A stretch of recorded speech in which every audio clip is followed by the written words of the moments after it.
me forever on fire. ಹುಬ್ಬಳ್ಳಿಯ ಹೆಸ್ಕಾಂಗೆ ಶೀಘ್ರವೇ ಆವರಿಸುತ್ತಾ ಕತ್ತಲು. ಕೋಟಿ ಕೋಟಿ ವಿದ್ಯುತ್ ಬಿಲ್ ಬಾಕಿ ಉಳಿಸಿಕೊಂಡ ಸರ್ಕಾರಿ ಇಲಾಖೆಗಳು. ಬರೋಬ್ಬರಿ 950 ಕೋಟಿಗೂ ಅಧಿಕ ಬಿಲ್ ಬಾಕಿ ಉಳಿಸಿಕೊಳ್ಳಲಾಗಿದೆ. ಹೆಸ್ಕಾಂ ವ್ಯಾಪ್ತಿಯ 7 ಜಿಲ್ಲೆಗಳ ಸರ್ಕಾರಿ ಇಲಾಖೆಗಳಿಂದ 900 ಕೋಟಿ ಹಣ ಬರಬೇಕು. ಹೆಸ್ಕಾಂ ವ್ಯಾಪ್ತಿಯ ಧಾರವಾಡ, ಬೆಳಗಾವಿ, ಹಾವೇರಿ, ವಿಜಯಪುರ, ಗದಗ, ಉತ್ತರ ಕನ್ನಡ ಜಿಲ್ಲೆಯ ಸರ್ಕಾರಿ ಇಲಾಖೆಗಳಿಂದ ಬಿಲ್ ಅನ್ನು ಬಾಕಿ ಉಳಿಸಿಕೊಳ್ಳಲಾಗಿದೆ. ಸರ್ಕಾರಿ ಇಲಾಖೆಗಳ ವಿದ್ಯುತ್ ಬಿಲ್ ವಸೂಲಿಗೆ ಹೆಸ್ಕಾಂ ಅಧಿಕಾರಿಗಳು ಹಿಂದೇಟಾಗ್ತಾ ಇದ್ದಾರೆ. ಹೆಸ್ಕಾಂ ಅಧಿಕಾರಿಗಳ ನಿರ್ಲಕ್ಷ್ಯಕ್ಕೆ ಸಾರ್ವಜನಿಕ ವಲಯದಲ್ಲಿ ತೀವ್ರ ಆಕ್ರೋಶ ವ್ಯಕ್ತವಾಗ್ತಾ ಇದೆ. ಸಹಜವಾಗಿಯೇ ಏನಾದ್ರೂ ಮನೆಯಲ್ಲೋ ಅಂಗಡಿಯಲ್ಲೋ ಈ ಥರ ಕಟ್ಟದೆ ವರ್ಷಾನುಗಟ್ಲೆ ಬಿಟ್ಟಿದ್ರು ಅಂದರೆ ಬಿಟ್ಬಿಡ್ತಿದ್ರಾ ನೀವು? ಇಲ್ಲ ಅಲ್ವಾ? ಅದ್ಯಾಕೆ ಆ ಥರ? ಜನಸಾಮಾನ್ಯರಿಗೂ ನ್ಯಾಯ, ಸರ್ಕಾರಕ್ಕೂ ನ್ಯಾಯ ಅಂದರೆ ಹೆಂಗೆ? ಎಲ್ರಿಗೂ ಒಂದೇ ಥರದ ನ್ಯಾಯ ಇರಬೇಕಲ್ವಾ? ಆ ಕಾರಣಕ್ಕಾಗಿ ಇದೀಗ ಆಕ್ರೋಶವನ್ನು ವ್ಯಕ್ತಪಡಿಸ್ತಾ ಇದ್ದಾರೆ.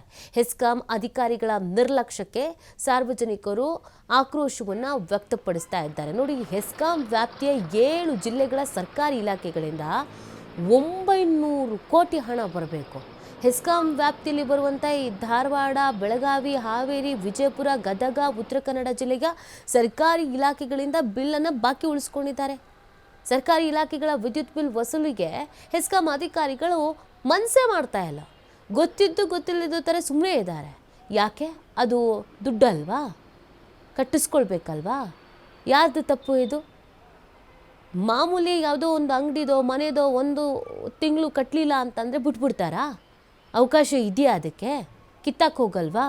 ಅಂಥದ್ರಲ್ಲಿ 950 ಕೋಟಿ ಅಂತ ಅಂದರೆ ಅದು ದುಡ್ಡಲ್ವಾ ಸ್ವಾಮಿ? ಯಾರ ಜವಾಬ್ದಾರಿ ಇದು? ಹೆಸ್ಕಾಂ ಅಧಿಕಾರಿಗಳು ಏನು ಮಾಡ್ತಾ ಇದ್ದಾರೆ? ಯಾರಿಗೆ ಹೆದರ್ಕೊಳ್ತಾ ಇದ್ದಾರೆ?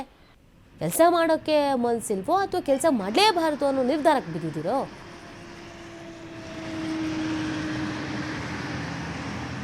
7 ಜಿಲ್ಲೆಗಳ ಸರ್ಕಾರಿ ಕಚೇರಿಗಳಲ್ಲಿ ನಮಗೆ ಈವರೆಗೂ ಬಾಕಿ ಇರೋದು 947 ಕೋಟಿಯಷ್ಟು ಬಾಕಿ ಇದೆ.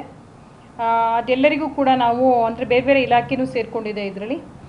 ಇತ್ತೀಚಿನ ಒಂದು ಸುತ್ತೋಲೆ ಪ್ರಕಾರ ಏನು ಶಾಲಾ ಕಾಲೇಜಿದೆ ಅವರಿಗೆ ನಾವು ನಂತರದಲ್ಲಿ ನಾವು ಏನು ಆದೇಶ ಬಂದಿದೆ ಅದರ ನಂತರದಲ್ಲಿ ನಾವು ಅವರಿಗೆ ಇದನ್ನು ಎಲೆಕ್ಟ್ರಿಸಿಟಿ ಬಿಲ್ನ ನಾವು ಅವರಿಗೆ claim ತೊಗೊಳಂಗಿಲ್ಲ.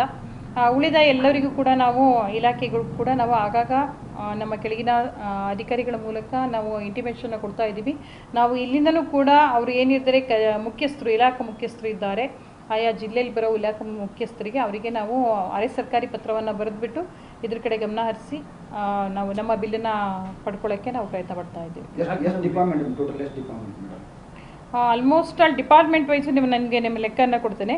Major RDPR urban development department ಇದೆ. ಇರಿಗೇಷನ್ ಅದು ಮೈನರ್ ಇರಿಗೇಷನು ಮತ್ತು ಮೇಜರ್ ಇರಿಗೇಷನ್ದು ಮೇಜರ್ ಇದೆ. ಅದೇ ಇಷ್ಟು ಅಂದರೆ ಡ್ರಿಂಕಿಂಗ್ ವಾಟರ್ ಸ್ಕೀಮ್ಸು ಅಂದರೆ ಬೋತ್ ಅರ್ಬನ್ ಆ್ಯಂಡ್ ರೂರಲ್ ಇದು ಮತ್ತು ಮೇಜರ್ ಆ್ಯಂಡ್ ಮೈನರ್ ಇರಿಗೇಷನ್ದು ಮೇಜರ್ ಇದೆ. ಕಂಟಿನ್ಯೂಸ್ ಬಂದಾಗೂ ಕೊಡ್ತಾ ಇದ್ದಾರೆ. ಬಾಕಿ ಕಾರಣ ಏನು ಅಂತ ಅವ್ರ ಜೊತೆ ಒಂದು ಡಿಸ್ಕಷನ್ ಮಾಡಿ ನಿಮಗೆ ಹೇಳ್ತೀವಿ. 7 ಜಿಲ್ಲೆಗಳ ಸರ್ಕಾರಿ ಕಚೇರಿಗಳಲ್ಲಿ ನಮಗೆ ಈವರೆಗೂ ಬಾಕಿ ಇರೋದು 947 ಕೋಟಿಯಷ್ಟು ಬಾಕಿ ಇದೆ. ಇದು ಹೊಸ ಸರ್ಕಾರ ಬಂದ ಕೂಡಲೇ ಏನಾಗೈತಿ, ಒಬ್ಬರು ಮನ್ಯಾಗ 1 ತಿಂಗಳದ ಕರೆಂಟ್ ಕಟ್ಟಲಿಲ್ಲ ಅಂತಂದ್ರೆ ಸಾಕು ಹೋಗಿ ಅವ್ರ ಮನ್ಯಾಗಿನ ಕರೆಂಟ್ ತೆಗೆದುಬಿಡ್ತಾರೆ. ಅಥವಾ ಕಮರ್ಷಿಯಲಿ ಆಯ್ತು, ರೆಸಿಡೆನ್ಷಿಯಲಿ ಆಯ್ತು, ಅವ್ರು ಕರೆಂಟ್ ಬಿಲ್ ಕಟ್ಟಲೇ ಇಲ್ಲ ಅಂದ್ರೆ 1 ತಿಂಗಳಿಗೆ ಹೋಗಿ ಕಟ್ ಮಾಡಿಬಿಡ್ತಾರೆ. ಅಷ್ಟು ಸ್ಟ್ರಿಕ್ಟಾಗಿ ಮನೆಗೆ ಬರತ್ತಾರೆ ಈಗ ಹೆಸ್ಕಾಂ ಅಧಿಕಾರಿಗಳು.